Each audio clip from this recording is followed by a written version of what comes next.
เจ้าลูกสาวเพิ่นมา เออเว้าค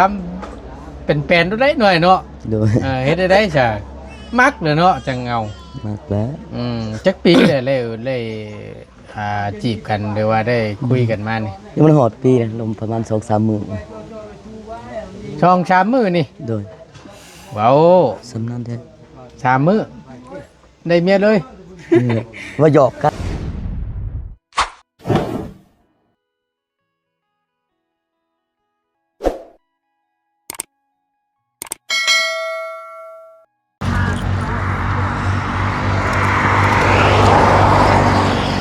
เบิ่งรถเด้อรถลายครับฮะฮึบฮะเอ้ยโอ้ย เรียกมึงว่ากินน้ำหรือว่าจะเท ฮะ แต่ว่าจะเทแปลว่ากินน้ กินน้ำแน่บ่ให้แล้วเนาะอยู่ใกล้ๆก็ยังบ่อนมาเอาให้มาส่งหัวเทือนอยู่บ่ได้เดี๋ยวนี้ฮะยังเคยนี่เพิ่งวะอยู่อย่างนี้ป่านนี้พี่น้องตกใจเบิดเอาแบ่งกันนะสบายดีดุงสบายดีเด้อนะบอกว่าเป็นทับบาทเนี่ย ำสบายดี สบายดี เดี๋ยวว่าคือบ่ปากหมดดี ไผเพิ่นเห็นหยังเพิ่นมาสู่คอตัวบ่ว่าบ่ดีนะ เฮ้ย สู่คอตัว โดด ขอลองจักลาด ขาดอง5,000 5,000 5,000 บาทเลย 5,000 บาท 5,000กีบโอ้ตัวกะว่าบ่ดี บ่แม่น ไผน่ะ เขาเว้าเรื่องพอไก่แม่ไก่แม่ไก่เมืองเงินล้าง พอไก่กับแม่ไก่เพราะเราก็เขาก็บ่ได้เห็นเราล้นเติบเลยได้ แกแม่มือเงินล้างแล้วแกพูดอยู่เพื่อน โอ้เจ้าก็สร้างว่าวเนาะ ไก่แม่มือเฮือนหลังแล้วว่าซั่นไก่แม่บ่อยู่ เงา ไก่ผู้ก็ได้เงาบาดนี้อันนี้โมเมนบ่ตูนเว้าเองได้พี่น้องเอ้ย น้องชาวเราได้เป็นคนเว้านี่นะฮะไก่แม่บ่อยู่ไก่ผู้ได้เงาตึกใจเพิ่นว่าแม่นบ่ตู้สบายดี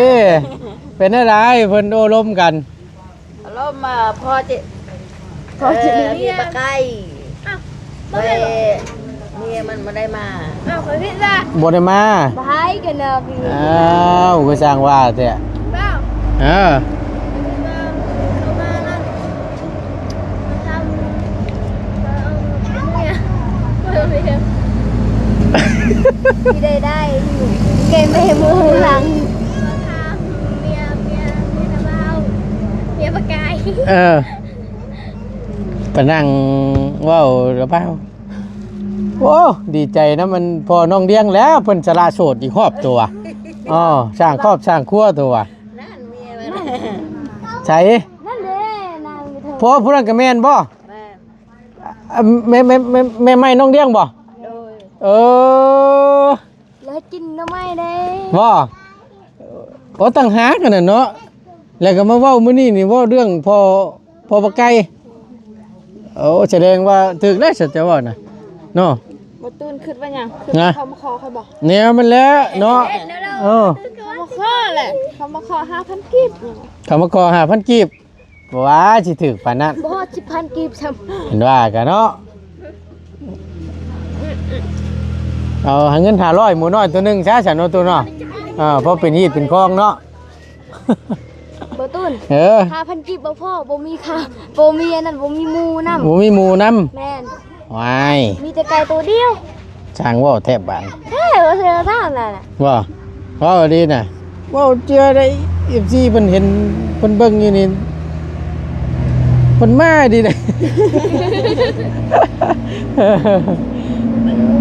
โย่ไว้เนาะปลาเลี้ยงก็เศร้าแท้นะ มาพี่มึงดูคือเศร้าแท้เป็นอะไรใครเนี่ยบ่ที่ว่าแขนเห็นในคลิปก็จะว่าแขนกระลุยมันใครเนี่ยแล้วไปเป้าแล้วบ่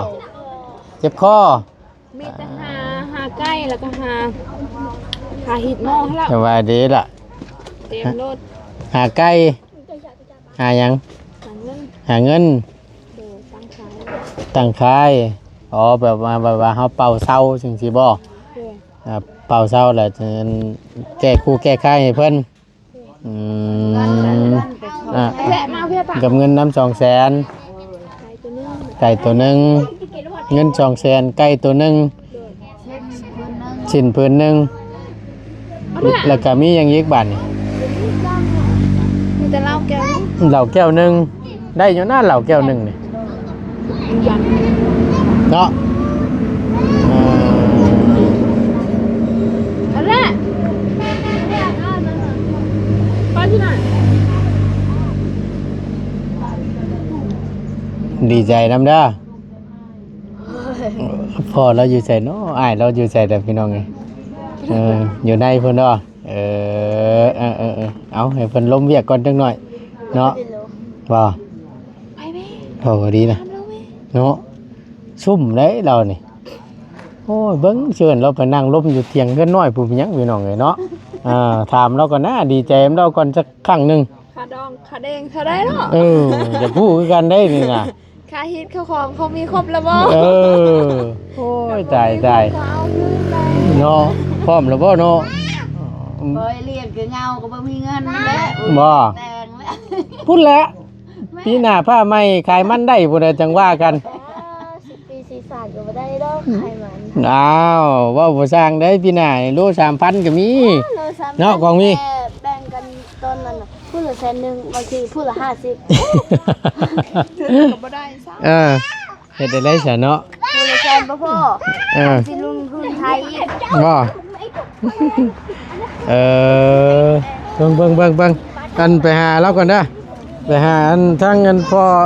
น้องเลี้ยงก่อนจักหน่อยใส่โอ้ตั้งอันนี้อันนี้น่ะเพิ่นผู้ใหญ่ทั้งอันเมียพอน้องไก่เพิ่นบ่ บ่แต่วานนี่เขาบอกไป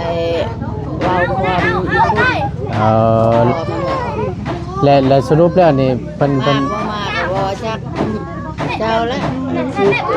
มาบ่ถือเกิดยากัน อันมัน ไปเว้า มันเป็นอะไรต้นปลายสาเหตุมันน่ะ ปีพอบ่ฮู้มันกินแล้วนอนกินแล้วนอนลูกแม่ก็บ่ฮู้กัน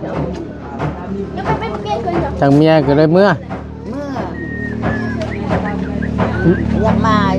ก็เว้าความอยู่เพื่อนพ่อแม่น่ะเอาเท่าแก่อยู่นี่ ไปเว้าอยู่พด โดย แล้วเพิ่นตกลงแล้วเพิ่นว่าได้ใดล่ะเพิ่น ถ้าตกลงก็มาถ้าบ่ตกลงก็ปะกัน เพิ่นว่าเพิ่นสิมาอยู่บ่หรือว่าแนวใด บ่ บ่มาตัดสินใจบ่มา เว้าความอยู่คุณก่อน อ่า พูดก็มาบ่ถึกก็ย่าเอานะ ณตอนนี้เว้าอยู่พุ่นบ่หรือว่าแนวใดเมื่อวานนี่เว้าอยู่พุ่นบ่ แต่เช้านี่มันไป เอาไปพาเมื่อไปอยากเมื่อไปอยากมา โอ้ ชอบคนไอ้น้อง อ่า อยากมาเอาเท่าแก่มันเบาอยู่เพื่อนพอมันทึกว่าทึกม บ้านตาราง นี่เด้มีข่าวดีก็ต้องมีข่าวร้ายข่าวร้ายข่าวดีเนาะสบายดีให้สบายดีโธ่ก็จะว่าเบ่งบังแท้หน้าใส่เจ้มแต่วันนี้ฮู้เนาะเอาก็พอดีแหละไผเนาะโทรมาหาบันของเจ้าบ่เฮาหลุดเนมแล้วมีอีกนึงว่าของเฮาซะดอกคุยโทรศัพท์กันก็ได้ไปคุยก่อนก็ได้บ่ยากเนาะบ่โอ้ยขอความสุขแน่ด้วยนึงพี่น้องเอ้ยอ้ายมาพี่มานั่งอยู่เถียงน้อยเฮาพุ่นเพื่อนน้อยผู้ไปเอาเงียบๆได้จังหน่อยนึงมาพี่น่ะนะมาพี่ไปนั่งอยู่พุ่นไปเรากล้ามาอยู่บ่ฮะมาเม มานี่มาดีกว่าเห็นว่าก็ไทยถามดีกว่าเนาะเป็นอะไรมาอะไรโอ้ยโอเคนี่แหละอยู่เทิงนี่มันจังเย็นนั่งอยู่เทิงนี่เย็นๆคักๆจักบาทได้ห้างช่ำบาทนี่พี่น้องเพื่อนเราก็ได้ไปขึ้นอยากอายละวันนี้ วายเขานะวายเขาก็ได้มาบาทนี้พี่น้องเลยเอาขออนุญาตนิบไม้จังหน่อยหนึงทางบ่แล้วก็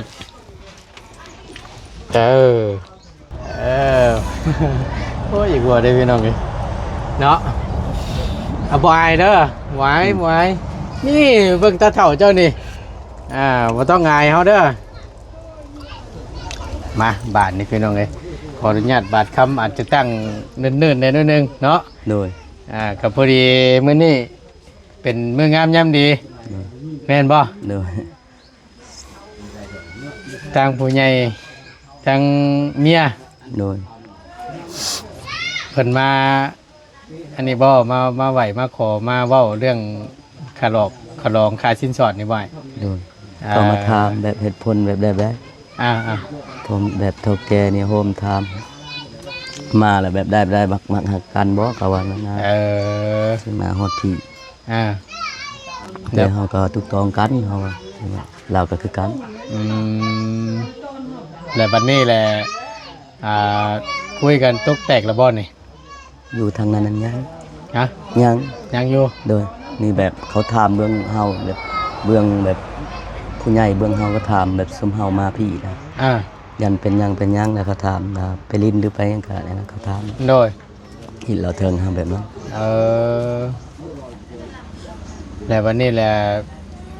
เรื่องขลองได้สิ ยังเขาบ่ได้เว้า ยังบ่ได้เว้า โดย แต่นี่มี เราอยากอายยังบ่ทันได้พูดคุยกันเรื่องขลองค่าชิ้นส่วนนี้ โดย แต่เพิ่นถามเรื่องที่ว่าเจ้าเอาลูกสาวเพิ่นมา โดย ก็คำเป็นแปลนดูได้หน่อยเนาะ โดย เฮ็ดได้จ้ะมักเลยเนาะจังเงาม ากแล้ว จักปีเลยจีบกันหรือว่าได้คุยกันมานี่ นี่มันหอดปีนะลมประมาณ 2-3 มื้อ ช่องชามมื้อนี่ โดย เว้า สำนั้นแท้ ชามมื้อได้เมียเลย ว่าหยอกกันซื่อว่าให้ค่อยมาแล้วว่าสิมาหาบ่เราให้มาลิ้นแบบมาขอหาบ่มีเงินเนาะ ขึ้นมาแล้วมาต้องมาเลยครับว่าส่งมาเขาไปรอไปเล่นหาก็บ่มีค่าละหมอกน้ำมันก็แพงนี่ครับ เขาว่ามักฮักนี่มันมารถ โดยแล้วว่าเป็นอะไรแล้วก็ว่ามากับมาอาจจะว่ามากับมาอยู่เลยอยู่แต่เขาก็พาหมู่ไปเอาอยู่เมื่อเลยไปประมาณ1 โมงเขาไปฮอดพุ่นประมาณ2 โมงครึ่ง เอาอยู่บ้านไหน อยู่บ้านปลอยยืนกับปลอย บ้านได้เอ้ยบ้านปลอด ปลอย ปลอย โดย ขึ้นทั้งได้อ้ายไปทั้งไหน ขึ้นทางเมืองนอก อ๋อเข้าเส้นเมืองนองพุ โดยทางบ้านทางแหวปัวไม้ไง โอ้ ทางแหวทางนาซาน ไปลินไก่ที่เจ้ากันเนาะ เฮาก็บ่ได้ไปเลินเจอโทรศัพท์ดาเซ็ตมา เขาคุยทางโทรศัพท์นี้ โดยเราให้ไปหาเทื่อนึงมีเทื่อเดียวไปเลยครั้งที่2นี่ไปเมืองประมาณ คุยทางโทรศัพท์ โดย แล้วก็เพิ่นนัดให้ไปเจ้านัดให้เรานี่ไปหาเทื่อนึงบ่ แม่นเว้ยเอาถามเนี่ยมันเป็นหลังจากที่เราไปหาแหละเป็นยังไงความรู้สึกเห็นหน้ากันครั้งแรก เห็นตัวเป็นๆวาย ผมก็มาเลย เป็นอะไรตื่นเต้นวะฮะใช่เป็นอะไรพี่น้องไอ้ที่ให้มาจากล็อกบานนี่ บ่ให้แล้วเนาะชื่อจังใดก็ตั้งเอ้ยชื่อจังใด โชดมั้ง แก่ที่ขึ้นตั้ง ตั้งอันตั้ง ฮะ ซ้ ซึ่ง ชื่อซึ่ง โดย เอาอายุได้สะใกล้เคียงกันบ่กับไอ้ จักนั้นมาแล้วอายุ21 21 ำสวัสดี 21 21ปี โดย โอ้ โอ้ยรุ่นน้องเฮาก็หลายปีอยู่เด้ อืม อ๋อหลังจากที่ทางอันน้องเพิ่นนี่นัดเจ้าไปฮอบซองเนี่ยก็เลยคุยกันบัดนี่2คนน่ะถ้าว่ามักฮักเลยมันมาเลย โดยคุยธรรมดานี่ อืม แต่ว่าชีวิตนั้นก็คุยโทรศัพท์คุยกับมาแต่เพิ่นก็จักมาแต่เพิ่นก็บ่ได้คุยคือแบบเฮาก็บ่คิดว่าเราก็บ่ลมเฮาบ่ลม แต่จักก็ลมมือวาดแบบเขาลมมือนั้นอีกก็เสร็จม่วนหยอกซื้อว่าลมไปเลยเราไปหาไปเอาเลยเฮาก็บ่คิดว่าเราจะอย่างมานี้บังเอิญอยู่เฮาถ้าคิดเสร็จหยอกอยู่ว่าสิเห็นมักล่ะไปหาไปเอาเลยเฮาหยอกแล้วก็ตัดสินใจว่าคือเราหยอกเฮาเอาให้ไปเสือเอาไปเลยไปหอบซองมาวันนี้เอามานำเลยโดยปกติน้ำมันมันแพงเนาะโดย10เที่ยวไปเที่ยวมานี่ก็บ่ได้คือว่าหั่นแหละ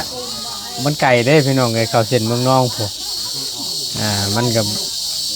บ่นอนมันใกล้คือว่าหั่นแหละก็เลยคุยกันตกลงปรงใจก็เลยทั้งนี้รับได้อันทั้งอัน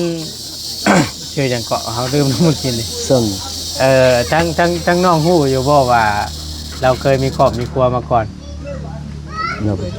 บ่ฮู้แบบว่าเฮาลมบ่ได้ดนแบบผู้นึงบ่ได้ถามผู้นึงนี่แหละจักมักแบบได้ก็มักเลยผู้นึงยังบ่ได้ถามว่าเหตุผลอดีตไผกับผู้นึงบ่ได้ถามผู้เดียวมักนี่แหละเฮ็ดมักไปเด้อบ่บ่ติบ่แต่อ้ายนี่อ้ายบอกแต่ครั้งแรกว่าอ้ายทุกข์ยากว่านั้นแต่เราบ่ได้ถามว่าเป็นพ่อก็ฮักแต่ค่อยก็บอกอยู่มีลูกเคยมีอดีตแล้วว่าลูกเฮาคนนี้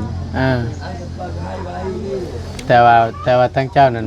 ก็บอกเพิ่นอยู่ว่าเฮาทุกข์ยากบ่มีแม่นว่าเฮามักอยู่เฮาทุกข์ยากแทนเฮาหังมีเฮาก็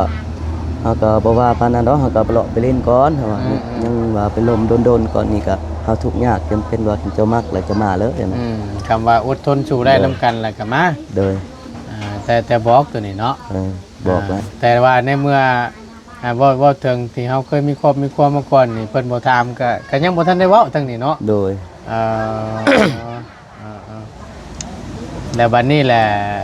ทั้งเจ้าฮู้ว่าทั้งอ้ายเรามีครอบมีครัวมาก่อนมีลูกติดมาจังซี่นี่พอว่าจังไดล่ะวะฮะด้านไปเดียวแบบใดข่อยก็บ่ติขอแต่ว่าให้มักฮักกันเนาะเอาแล้วก็อย่าปะอย่าทิ่มกันเนาะยันว่าเนาะแล้วที่โอ้ยเจ้าคือบ่บอกข่อยว่าเจ้าเคยมีครอบมีครัวมาก่อนมีลูกมีเต้ายันว่าติทั้งง่ายเราแต่ก็บ่ติเนาะอย่ามันดอกเนาะแต่ใดๆลูกเพิ่นก็คือลูกเฮานี่เนาะดีละมีแต่ว่าหักแพงเบิ่งแย่งกันนั่นแหละเฮาก็ถือว่าเสียสละโสดอีกหอมนึงเนาะทั้งง่ายก็ได้ดีใจบ่ดีใจเยอะเนาะจักปีเดือนคลองโสดมานี่หลังจากที่ได้เลิกลากับผู้คนแรกเนี่ยคนแรกประมาณ3-4 ปี3-4 ปีโดน4 ปีแล้วว่าแล้วก็4 ปีนี่แหละโอ้ถือว่าทนไหนถือว่าล้นเติบได้เพิ่นอายก็บ่ได้ตลอดลิ้นอันไหนบ่มีเงินเอาบางคนนี่โมเมนต์ว่าได้ตามอันนี้ตามที่บ่ตูนเห็นบางเทื่อเลิกลากับเมียไปนี่บ่ล้นโดนอย่างเมื่อแต่บ่เกิน2-3 เดือนแล้วเพิ่นก็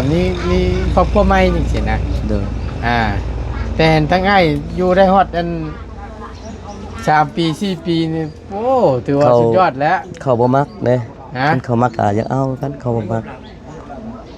ไปดินโยแม่นบ่ไปลิ้นก็บ่ได้สู่ไปบ่ค่อยได้ไปโดยมีแต่แบบอยู่ในโรงงานส่วนหลายก็มีแต่เผาโรงงานเพิ่นเนาะโดย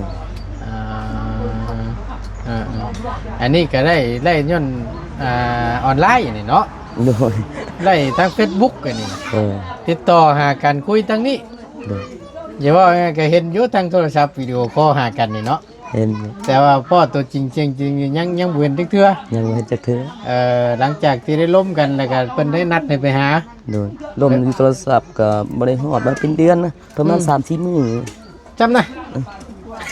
บ่ได้ตรงบ้าน เออ ก็ขนมก็บ่ได้เสร็จ ถามเนี่ยเป็นอะไรเห็นแล้วปิ้งเลยบ่ฮะปิ้งเลยบ่ตึกใจได้ไหมวะ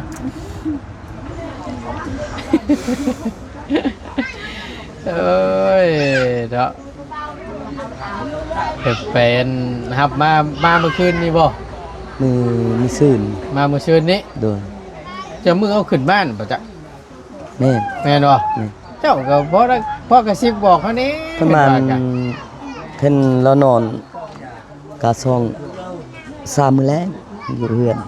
โอ้แต่ว่านอนนี่มันสามมื้อแรกนี้ มื้อนั้นแบบว่ามาซ้ำสมัครครั้งที่1ที่2แล้วนะแล้วมาประมาณเฮาเอามาฮอดเฮือนนี่ประมาณ3โมงแจ้ง โอ้ จำนั้นบ่ได้นอนเลยนะ บ่ได้นอนเลย โดย เพราะว่าทำประตูกันมากก็ได้นอนนะก็ได้2 คืนนี้2 คืนนี่แหละ โดย มันก็เลยได้ยินทั้งน้องเจดีว่าสุพัง พ่อน้องเลี้ยงว่าสันเพิ่นเสียสละโสดได้ว่าสันเพิ่นได้เมียใหม่แล้วว่าสันโอ้ตึงกันบ่ได้ยินข่าวนะว่าคุดหนองน้ำกับ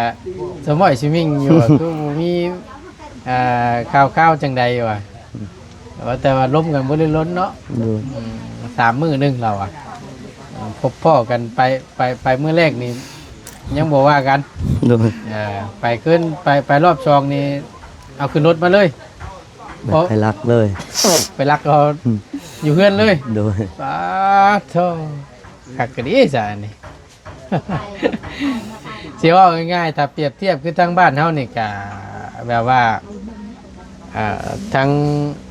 งเงินฝ่ายชายคือทางเฮานี่ โดย ส่วนหลายสิไปเอาลูกเพิ่นแหละไปชูเมียแหละมันไปอยู่เพิ่นเมียแหละแล้วบัดนี้ทางพ่อเฒ่าแม่เฒ่าเนี่ยก็มาบอกผู้ใหญ่ทางเฮานี่ให้ไปเว้ากันนี่นะ แบบนั้นเรา แต่ว่าทั้งนี้นี่ผู้ใหญ่ทั้งเมียหรือว่าทั้งผู้สาวนี่เพิ่นมาเองเนาะ เฮาเลยไปหาเขา ฮะ บอก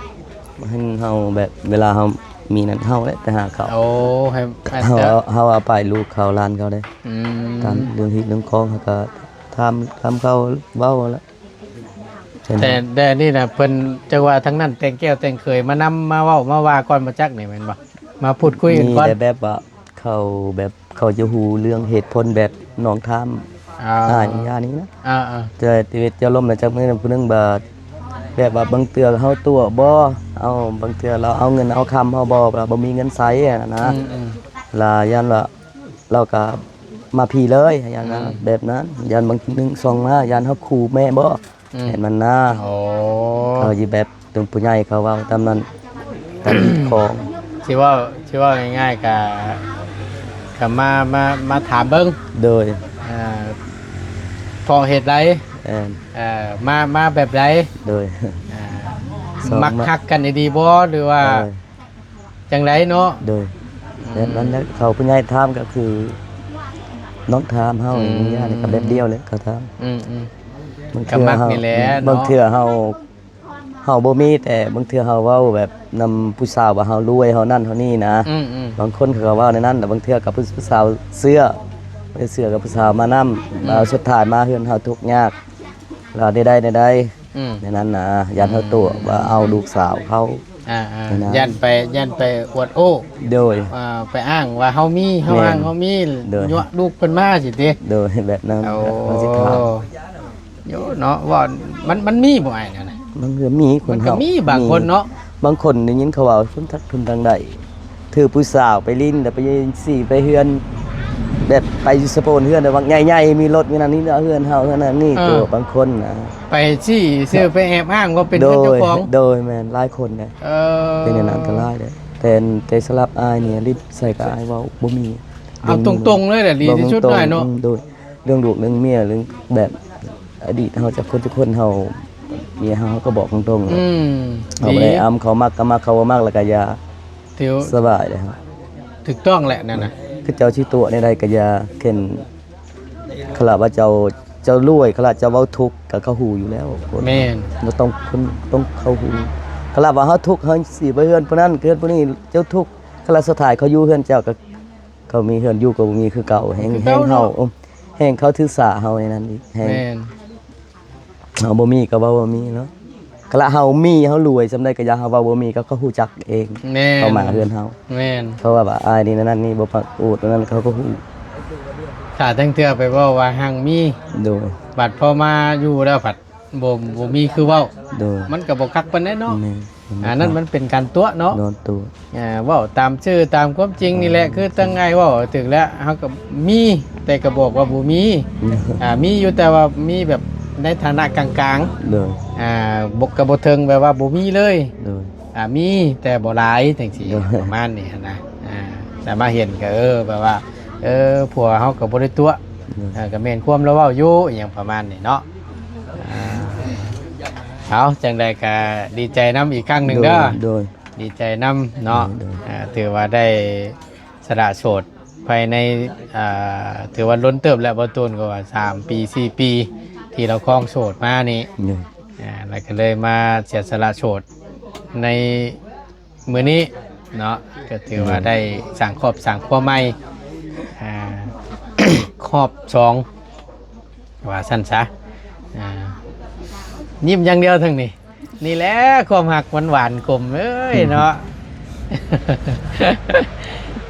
อยากอายเราก็ได้ มีอยู่ว่าเห็นเคยเห็นอยู่ว่าทีมงานเขาขึ้นไปถ่ายทำเนี่ยอยู่ทางบ้านจ้ะเขาเห็นอยู่บ่เพิ่นชื่อว่าจังใดเพิ่นเข้าไปหา หรือบ่ ถ่ายเจ้าอยู่บ่ ไล่ประทายตัวมึง ที่มานาน ชื่อจังใดก็ นาน ชื่อนาน โดย เบานานเพิ่นบ่ สาว สาวนาน โดย เราให้ กี่เลยโอเคกี่กระเป๋าไทยกี่ โอเคกี่เนี่ยเดี๋ยวมันหนักตัด สเราบ่แม่นผู้ไปถ่ายนั่นคนลาว คนลาว ดูแต่เราบ่รู้จัก อืม แต่เราไปถ่ายไปสัมภาษณ์อีสาวนางบ่ อืม คือต้องเคยขอช่วย ล้นเติบแล้วว่าเพิ่นเข้าไปในบ้านจ้ะ ตลอด ไปตลอดป่ะ ไปตลอดแต่คอยว่าเคยเห็น รถกรอบรถเตอร์ รถเจ๊ รถใหญ่เบานํฮะ รถใหญ่ อืม ไปดิเนาะเข้าไปไกลเติบบ่ ไก่พอประมาณแต่ปมใหม่เข้าบ้านเนี่ยประมาณได้10ไปละ อืม ประมาณ เพราะยันว่าทีมงานเฮาเคยเข้าอะนะ โดย16 17หลักประมาณนั้นแหละ ฮู้จักบ่เบาเตียงบ่ฮู้บ่เคยเห็นยันว่าเราเข้าฮอดนะบางเทื่อก็ ทีมงานซุมน้องนี่บ่สู้เห็นสำนั้นเขาเห็น แต่ก่อนนั้นขึ้นรู้อยู่ได้ไอ้แถว เออ แถวเมืองนองไง แต่เดี๋ยวนี้ส่วนหลายคนเขาเองเป็นสภาพ คนอยู่กระทางอะไรบอกกระลายคนอยู่ทางนั้น เอาเรื่องขลกขลองหรือว่าค่าชิ้นสอดนี่ก็ยังบ่ทันได้เว้ายังบ่ทันได้คุยกันเนาะ โดย แต่ว่าถ้าเจ้าเนี่ยเลยคุยกันแล้วบ่สองคน เนี่ย ยังบ่ได้คุย ยังบ่เว้าเรื่องนั้น ยันว่าแบบว่าเฮาล้มกันไว้หั่นนะส่วน อ๋อ สองคนเฮานี่นะ บ่เคยล้ม มีแต่ว่าถ้าผู้ใหญ่สองคำสองฝ่ายเพิ่นมาคุยกัน โดยยังบ่ได้คุย ผู้ใหญ่ทั้งฝ่ายหญิงผู้ใหญ่ทั้งฝ่ายชาย โดย มาคุยกันแล้วก็เว้าเรื่องขลองบัดนี่ โดย ว่าจักล้านคำจักบาท มีอยู่บ่คำ มันบ่มีเนาะ บ่มีบ่บ่มีก็ดีคือกันเนาะโอ้ถ้าว่าเอาคำบาทหนึ่งนี่ ปาโทเนาะแพงจับคำบาทหนึ่งเดียวนี่ 70,000ปลายเลย โอ้ยเงินเฮาเท่าไรตกเท่าไร ฮะ เงินเฮาตกเท่าไร เงินเท่านี่บ่ โดย 70,000ก็เท่าไรเด้อพี่น้องเอ้ย48 ล้าน50 ล้านบ่จักเอ้ยแพงอยู่ไร สิขายหมดเฮือนเฮาก็บ่ได้ดอก แพงทองกูมือนี่ราคามันขึ้นบุขึ้นตะกี้สมัยตะกี้จังว่าบาทหนึ่งกะ18 ล้านนี่สิเนาะ โดย 20,000นี่สินะพี่น้องเกือบ10 ล้านอาจจะ7-8 ล้านนี่คือสมัยตะกี้เนาะราคาแบบราคาทองประมาณ10,000 15,000 20,000คือกี่นะพี่น้องนะมันนี่มันไต่ขึ้นมาเรื่อยๆบาดจนฮอด70,000ฝ่ายนักอยู่บ่มีก็สาธุแหละเงินขลองหั่นแหละเนาะมีแต่พาเราอยู่ไปอยู่โรงงานมันคำมาเนาะบ่มีบนอยู่เพื่อนเขาก็เอาเก่ามาแต่หาจะแปลงเงินเก่าอะไรเรามาอยู่ถาบนพักคนนี้สบาย อยู่ใช่อยู่ บนเพื่อนต่อเขามาเงินเก่านี่แหละแบบว่ามีแต่อยู่บนเดียวคือได้สมานเนาะมั่งออกเลยจักเขาเบายังให้มาครับเขามาเขาแยกห้องน้ำเขาแยกห้องน้ำเนี่ยบนลุงเพิ่มโดยก็มาที่แรกว่าสิชอบแซมอยู่ในนี่บ่โดยวันนี้สมมติว่าเอาอยู่น้ำกันแล้วนี่สิพาเมียไปนอนอยู่โรงงานพุ่นโดยนอนเวลแบบเอาออกแต่พุ่นครับบ่มีเฮือนอยู่คือเก่านะเนี่ยมึงนี่แหละเนาะโดยโอ้ย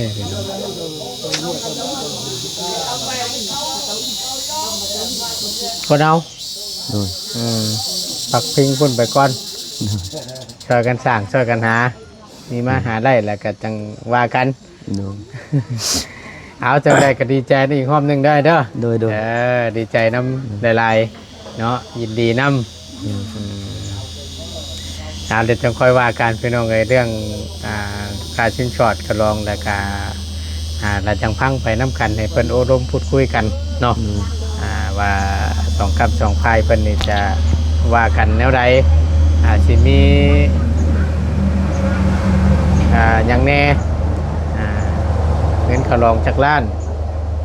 หมูน้อยจักโตเหล่าข่าวจักไห้ก็ยังบัวเนาะฟังเบิ่งน้ำกันอีกรอบนึงอันนี้ถือว่าเพิ่นได้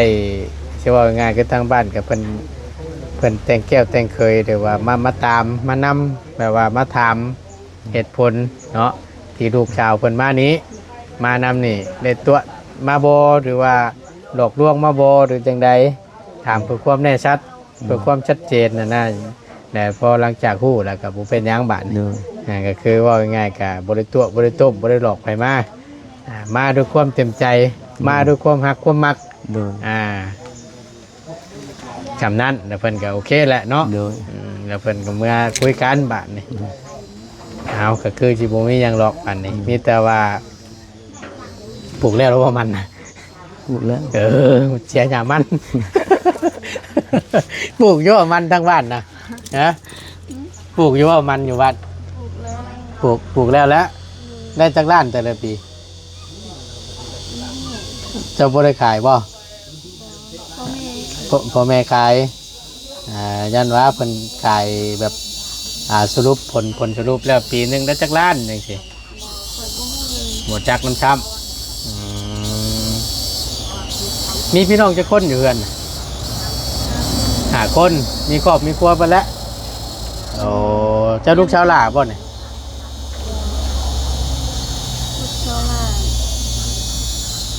เอาพัวแล้วน้องชาวลาได้พัวแหละเจ้าคนที่เท่าไรนี่คนที่2นี่เสียสละโสดแต่เจ้าก็เนาะโอเคพี่น้องเลยไปถือว่าชมมาพักควรเนาะได้โอ้ลมพูดคุยเนาะดีใจน้ำไปอยู่ดีมีแห้งได้เด้อสบายดีเนาะโดย